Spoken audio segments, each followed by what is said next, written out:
चलिए अब बात करते हैं राहुल गांधी की भारत जोड़ो यात्रा। राहुल गांधी ने श्रीनगर के कांग्रेस कार्यालय में तिरंगा फहराकर भारत जोड़ो यात्रा का समापन किया। यात्रा 145 दिन पहले 7 सितंबर को कन्याकुमारी से शुरू हुई थी। 12 राज्यों और 2 केंद्र शासित प्रदेशों से गुजरते हुए करीब 4000 किलोमीटर की दूरी तय कर जम्मू कश्मीर की राजधानी श्रीनगर पहुंची, जहां राहुल गांधी ने ऐतिहासिक लाल चौक पर तिरंगा फहराया। श्रीनगर के शेर कश्मीर क्रिकेट स्टेडियम में इसकी क्लोजिंग सेरेमनी की जा रही है, जहां पार्टी प्रेसिडेंट मल्लिकार्जुन खड़गे, प्रियंका गांधी, भूपेश बघेल, दिग्विजय सिंह समेत कई दिग्गज नेता मौजूद रहे। सेरेमनी में 21 विपक्षी दलों को भी न्योता दिया गया। श्रीनगर में राहुल ने कहा कि आर्टिकल 370 पर हमारा स्टैंड क्लियर है, हम जम्मू कश्मीर में लोकतंत्र की बहाली चाहते हैं। उन्होंने कहा, आर्टिकल 370 हटने के बाद यहां टारगेट किलिंग हो रही, लोगों में डर का माहौल है। अगर सब कुछ ठीक है तो भारत के गृह मंत्री अमित शाह जम्मू से श्रीनगर तक पद यात्रा करके दिखाए, जिस पर गृह मंत्री नरोत्तम मिश्रा ने पलटवार करते हुए कहा है, राहुल गांधी को पीएम और अमित शाह का आभार व्यक्त करना चाहिए। राहुल गांधी शांति के साथ लाल चौक पर झंडा फहरा रहे हैं। दिल्ली में जब कांग्रेस की सरकार थी, जोशी लाल चौक पर झंडा फहराने गए थे जब रॉकेट लॉन्चर छोड़े जा रहे थे। तो अब यात्रा को लेकर राजनीति भी, लेकिन राजनीति आज थमेगी इसलिए कि भारत जोड़ो यात्रा संपन्न हो रही है। अब यात्रा कितनी सफल?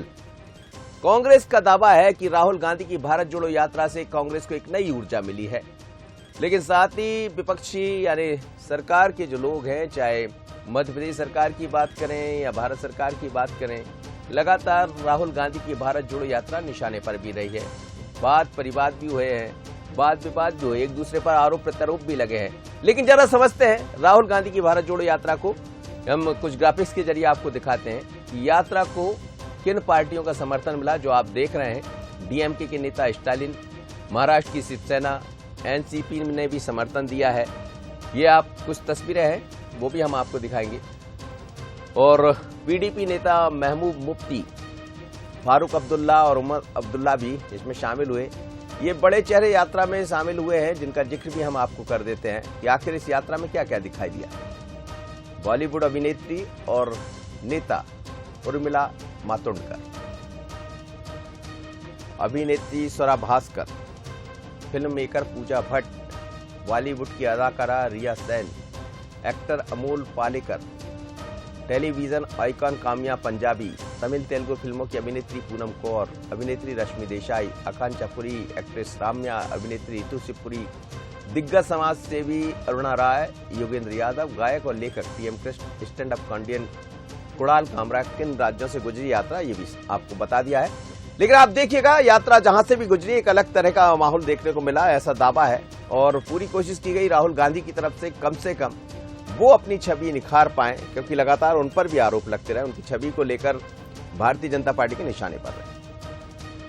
जरा सुन लेते हैं कि क्या कहा इस यात्रा को लेकर डॉक्टर नरोत्तम मिश्रा और राहुल गांधी ने। दोनों का बयान सुन लेते हैं, फिर इस चर्चा को आगे बढ़ाते हैं। वो झंडा फहरा रहे हैं। जब दिल्ली में उनकी सरकार थी तो हमारे नेता जोशी जी गए थे तो रॉकेट लॉन्चरों से हमला हो रहा था और झंडा फहराने नहीं दे रहे थे। और आज कितनी शांति है।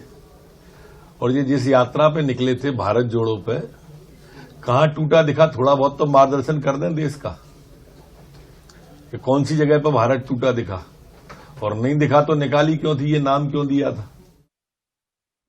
चलिए, तो राहुल गांधी की यात्रा समापन हो रही है, लेकिन जैसा उन्होंने कहा कि अमित शाह जी यात्रा करके दिखाए जम्मू से लेकर, और जरा सुनते राहुल गांधी ने क्या कहा।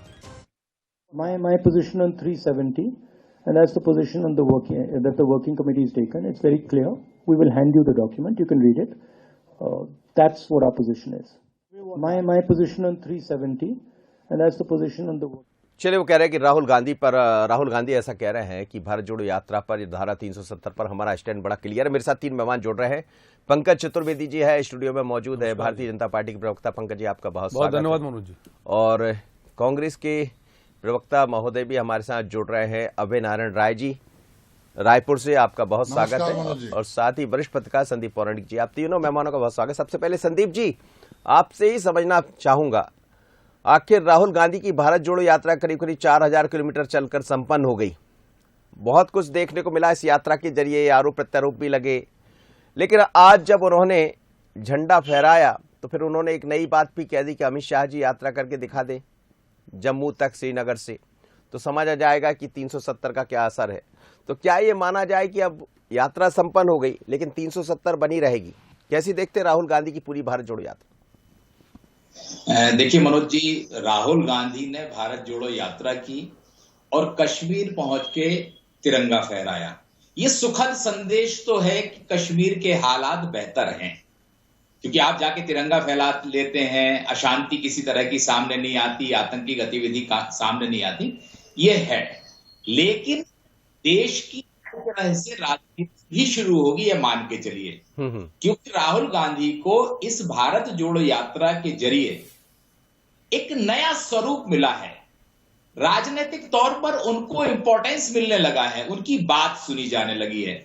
जहां तक सुरक्षा की बात कही है, बात बिल्कुल सही है कि मध्य प्रदेश के गृह मंत्री ने जो बात कही है कि वहां स्थितियां बदल गई हैं, हम लोग भी मान रहे हैं बदल गई हैं। लेकिन राहुल गांधी ने भी जो बात कही वो महत्वपूर्ण है कि देश के गृह मंत्री को भी वहां पदयात्रा करना चाहिए, तो हालात आपको पता चलेंगे।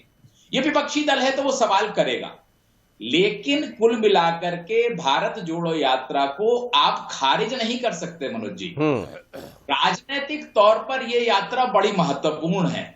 उसका कारण है कि एक पार्टी का नेता इतनी बड़ी पदयात्रा करता है, कई राजनीतिक दलों का उसको समर्थन मिलता है, तो राहुल गांधी ताकतवर हुए हैं, मेरा अपना आकलन है। पहले की तुलना में राहुल गांधी की जो छवि अब तक बनी थी, जो उनके बारे में कहा जाता था, प्रचारित किया जाता था, उसे अब स्थापित करना उतना आसान नहीं होगा।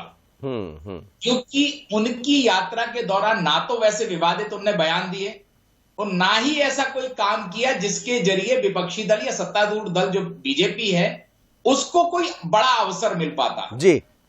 आने वाले समय में बीजेपी का क्या स्टैंड होता है, किस दिशा में बढ़ती है, इस पर भी सबकी नजर रहेगी मुझे लगता है। बिल्कुल आप ठीक कह रहे हैं और इसीलिए इस भारत जोड़ो यात्रा को खारिज नहीं किया जा सकता। एक बड़ा अच्छा लफ्ज आपने इस्तेमाल किया। जी नारायण साहब, अभय नारायण जी, क्या लग रहा है आपको, क्या राहुल गांधी की भारत जोड़ो यात्रा से, जैसा लगातार कांग्रेस कहती रही है, एक नई ऊर्जा का संचार होगा? छत्तीसगढ़, मध्य प्रदेश, राजस्थान, ये तमाम राज्य हैं, यहाँ इलेक्शन भी होना है, राजनीतिक दृष्टि से भी इसको देखा जा सकता है, लेकिन इसकी जरूरत पड़ेगी कि अमित शाह जी को यात्रा करके दिखाना पड़ेगा? मनोज जी, सबसे पहले आज 30 जनवरी है, महात्मा गांधी जी की पुण्यतिथि है। मैं इस कार्यक्रम के माध्यम से उनको श्रद्धांजलि अर्पित करता हूं। और 30 जनवरी पूरे देश के लिए और कांग्रेस के लिए इसलिए महत्वपूर्ण है कि आज 150 दिन की पद यात्रा के बाद उस यात्रा का समापन हो रहा है जो राहुल गांधी के नेतृत्व में सितंबर माह से निकली थी। और इस यात्रा को केवल कांग्रेस की यात्रा से की बात की जाएगी तो इसके साथ अन्याय होगा। ये यात्रा देश की यात्रा थी, देश के लोकतंत्र को बचाने के लिए यात्रा थी, देश के संविधान के प्रति निष्ठा दिखाने की यात्रा थी। और यात्रा राहुल गांधी के उस संकल्प की यात्रा थी जो जब स्वतंत्रता संग्राम का आंदोलन चल रहा था और महात्मा गांधी और अन्य स्वतंत्रता संग्राम सेनानियों ने इस रास्ते को अपनाया था। जी। कन्याकुमारी से कश्मीर तक की यात्रा, 150 दिन की यात्रा, और इस यात्रा के कई पड़ाव जिसमें अनेकों लोगों ने समर्थन दिया, लेकिन उद्देश्य एक, देश जोड़ो नफरत छोड़ो। अब नफरत छोड़ो कौन है और देश जोड़ो का नारा किसने दिया, ये इस देश की जनता समझ रही है। नरोत्तम मिश्रा जी का बयान बता रहा है कि वो किसी भी पार्टी से, किसी भी धर्म से और किसी एक व्यक्तिगत कारण से कितनी नफरत करते हैं। वो उदाहरण दे रहे हैं मुरली मनोहर जोशी की यात्रा का। नरोत्तम मिश्रा जी ने वो दिन देखे नहीं है जो अंग्रेजों ने यहाँ कहर बरपाए थे, कांग्रेस के लोगों ने देखे हैं। नरोत्तम मिश्रा जी ने आतंकवाद का कहर भी नहीं देखा है जो आतंकवाद का कहर गांधी परिवार ने और कांग्रेस के परिवार ने देखा है। और उस समय भी मुरली मनोहर जोशी को सुरक्षा दी गई, उनको हेलीकॉप्टर से भेजा गया, लेकिन तिरंगे के साथ कोई समझौता नहीं। लेकिन उन्होंने एक बात और बड़ी कही है कि राहुल गांधी जी को कहां टूटा भारत मिला, ये भी बता दीजिए। ऐसा ये तो नरोत्तम मिश्रा को नहीं दिखेगा जी, ये नरोत्तम मिश्रा जी को नहीं दिखेगा, क्योंकि उनके पास चश्मा आरएसएस का है, क्योंकि वो तोड़ रहे हैं जी। जो लोग तोड़ते हैं उनको कहां दिखाई देता है। आतंकवादियों की अपना दर्शन साथ रहे, नक्सलाइटों का अपना दर्शन साथ रहे और देश के जोड़ने वालों का अपना दर्शन साथ रहे। जो देश से लगाव रखेगा, जो देश से प्रेम करेगा, जो देश के संविधान का सम्मान करेगा, जी। जो देश के लोकतंत्र में जीना चाहेगा, वो उसको समझ में आएगा कि देश जोड़ना किसको कहते हैं चलिए और मैं तोड़ना पंकज जी किसको का कहते हैं। दर्शन शास्त्र भी समझ लेता हूं थोड़ा सा। पंकज जी, आपका दर्शन शास्त्र क्या कहता है? वो उन्होंने सबका दर्शन शास्त्र बताया। देखिए, संदीप जी ने कहा कि यात्रा को खारिज नहीं किया जा सकता। अब संदीप जी खारिज करें या न करें, संदीप जी का अधिकार है। हाँ, लेकिन आप खारिज करेंगे? नहीं सर, यात्रा खरी नहीं उतरी सर। अच्छा, जिन उद्देश्यों को लेकर यात्रा का प्रचार प्रसार किया गया था वैसा कुछ भी नजर नहीं आया। क्या नजर आया कि कमलनाथ ने और दिग्विजय सिंह जैसे नेताओं ने कहा कि राहुल गांधी 2024 के लिए प्रधानमंत्री पद के दावेदार होंगे। खड़गे जी क्या करेंगे फिर? जिस दलित राजनेता को आपने कांग्रेस पार्टी का राष्ट्रीय अध्यक्ष बनाया और अभी भी कांग्रेस की मिल्कियत, कांग्रेस का स्वामित्व राहुल गांधी के पास। कोई मनोज जी 145 दिन की कोई मौलिक चिंतन, कोई मौलिक उपलब्धि, कोई ऐसा नया वैचारिक विमर्श जो देश हित में हो, जैसा नरोत्तम जी ने कहा कि कहीं कन्याकुमारी से कश्मीर तक भारत के किसी 1 इंच बराबर हिस्से में कोई भारत टूटा नजर आया हो। कांग्रेस जरूर टूटी नजर आई, कांग्रेस जरूर क्षतिग्रस्त नजर आई। और राहुल गांधी जी ने जो बयान दिया मनोज जी, चर्चा तो उस पर होनी चाहिए कि वो कह रहे हैं कि जो कल उन्होंने कहा झंडा फहराते समय कि 370 का जो उनका स्टैंड था वो वही है, वो 370 लागू करने के पक्ष में। राहुल गांधी जी यदि 370 लागू रहती तो आप इस शांतिपूर्वक तरीके से ना तो जम्मू जा पाते, ना श्रीनगर जा पाते। 370 धारा के चलते आज जम्मू कश्मीर में पंचायती राज स्थापित है, पंचायतों को चुनाव हुए और जम्मू कश्मीर की पंचायती संस्थाएं स्वायत्तता के साथ काम कर रही हैं धारा 370 के कारण। आज धारा 370 के कारण मनोज जी जम्मू कश्मीर के लोगों को वो पात्रता और अधिकार प्राप्त हो रहे हैं, चाहे वो आरक्षण के विषय के हों, अन्य विषयों के। आपको पता है राहुल गांधी जी कि 370 के चलते वहां SC ST OBC कोई आरक्षण नहीं था, सिर्फ 370 का खेल। और क्या मजेदार दृश्य होता था मनोज जी कि 370 के चलते लोकसभा चुनाव में तो वो लोग मतदान कर सकते थे, पर वो लोग जम्मू कश्मीर विधानसभा के लिए मतदान नहीं कर सकते थे क्योंकि 370 है। अब लाखों मतदाता बढ़े, ये 370 आप स्थापित करना चाहते हैं। मतलब आपने जोड़ने का काम किया है, ऐसा कह सकते हैं? ये जोड़ा है भारत को सर, भारत के हर नागरिक को जोड़ा है, सबको स्वायत्तता, सबको स्वतंत्रता, पंचायती राज की पुनर्स्थापना, जम्मू कश्मीर में शांति। सर इतनी बड़ी यात्रा हो गई राहुल गांधी की, खुद ही पाखंड कर लिया कि पुलिस नहीं थी, ये नहीं था, वो नहीं था, और देववंश से गा रहे थे राहुल गांधी की सुरक्षा, राहुल गांधी की सुरक्षा। सकुशल यात्रा राहुल गांधी आपने संपन्न करी। धारा 370 होती तो संभवतः कठिनाई आती। जैसे अभय नारायण जी, जरूरत है क्या 370 की फिर से? निश्चित तौर पर जरूरत है। अभय नारायण जी, अभय नारायण आप कह रहे हैं बहाली हो जाना चाहिए? निश्चित रूप से कांग्रेस का स्टैंड पहले दिन में था 1952 में भी और आज भी है कि कश्मीर को 370 की आवश्यकता है, क्योंकि हमको अडानी अंबानी को वहां नहीं भेजना था। 370 हटाया गया कि अडानी अंबानी वहां जाएं। नोटबंदी की गई और प्रधानमंत्री द्वारा कहा गया कि आतंकवादियों का फंड बंद हो जाएगा। कौन सी आतंकवादी घटनाएं बंद हो गई जम्मू कश्मीर में? अब तो टारगेट किलर हो रहा है, अब तो केवल हिंदू मारे जा रहे हैं। जी, केवल हिंदू मारे जा रहे हैं। और दूसरा जो नफरत की बात है, पंकज जी बहुत आदरणीय नेता हैं, मैं बहुत सम्मान से कहूंगा कि जिन शब्दों का प्रयोग वो राहुल गांधी जी के लिए कर रहे हैं, क्या वो प्यार है? क्या वो देश जोड़ना है कि किसी राष्ट्रीय नेता के लिए किस शब्दों का इस्तेमाल करना चाहिए? ये आरएसएस की नफरत है जो बचपन से पंकज जी जैसे लोगों के मन में डाल दिया गया है कि कांग्रेस के नेताओं के प्रति सम्मान भी व्यक्त नहीं कर सकते। जी, हम तो आदरणीय प्रधानमंत्री जी कहते हैं, पंकज जी कहते हैं।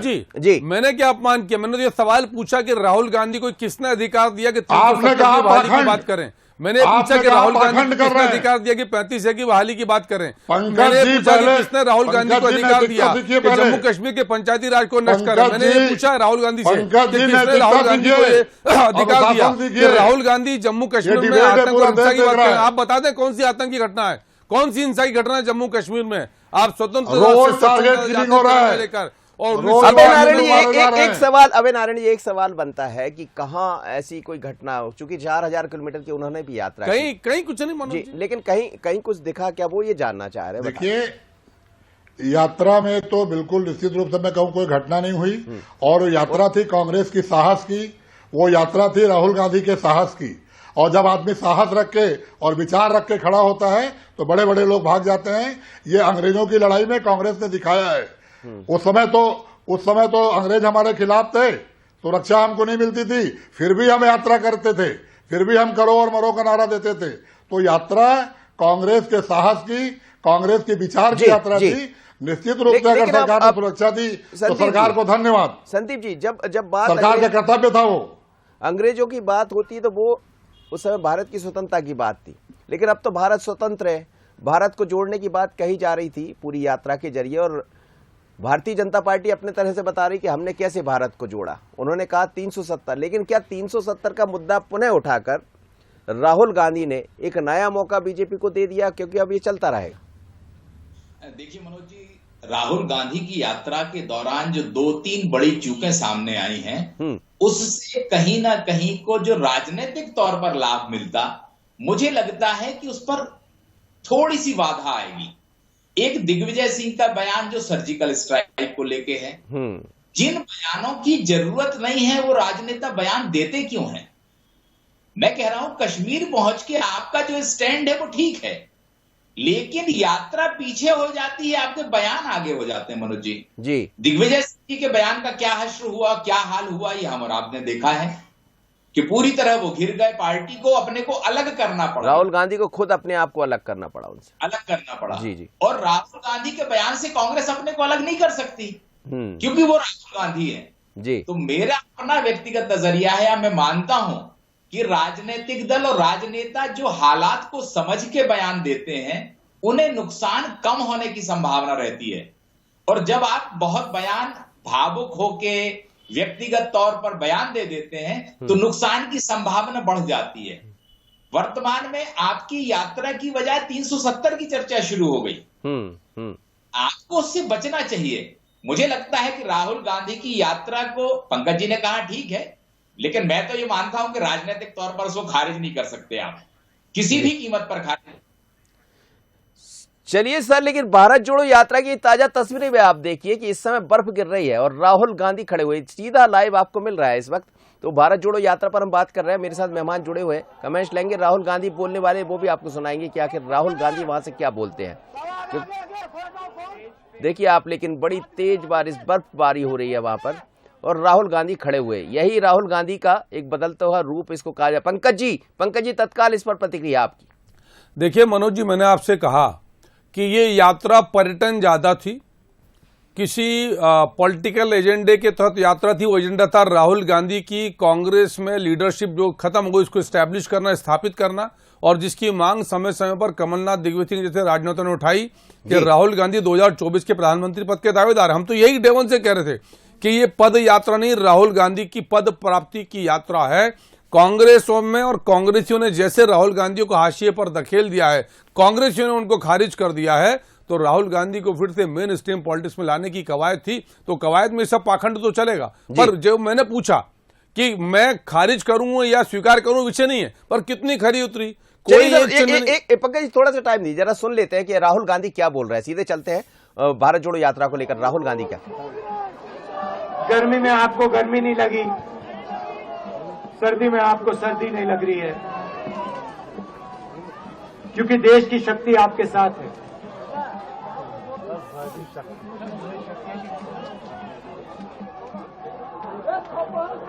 प्रियंका की बात मैं सुन रहा था, प्रियंका ने कहा मेरे मैसेज के बारे में, प्रियंका ने कहा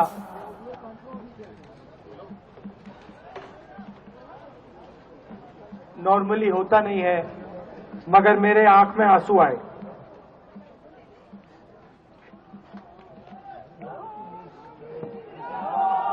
क्योंकि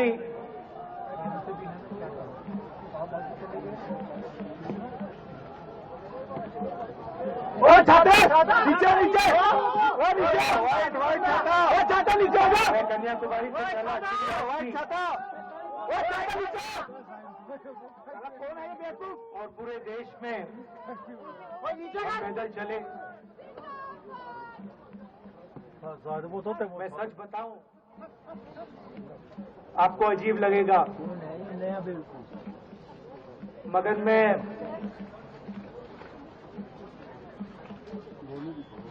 बहुत सालों के लिए हर रोज 8-10 किलोमीटर दौड़ता हूं। तो मैंने सोचा था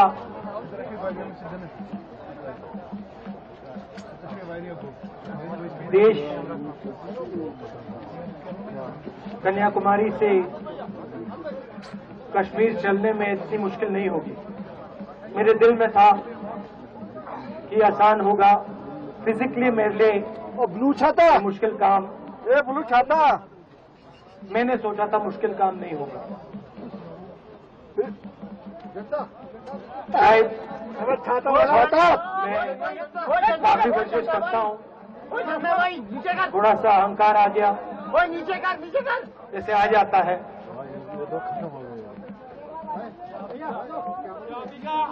मगर फिर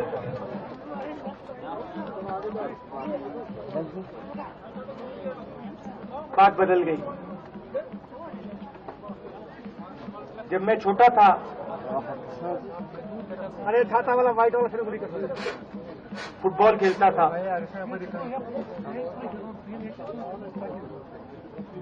और कॉलेज में जब मैं फुटबॉल खेल रहा था, एक बार मुझे बहुत जोरों से घुटने में इंजरी हुई थी।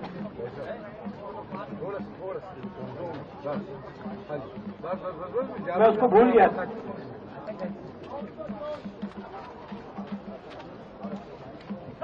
घुटने में दर्द नहीं होता था, भूल गया था उसको। दर्द गायब हो गया। मैं क्या कर रहा था? मगर कन्याकुमारी से 5-7 दिन बाद घुटने में प्रॉब्लम आई, और जबरदस्त प्रॉब्लम आई।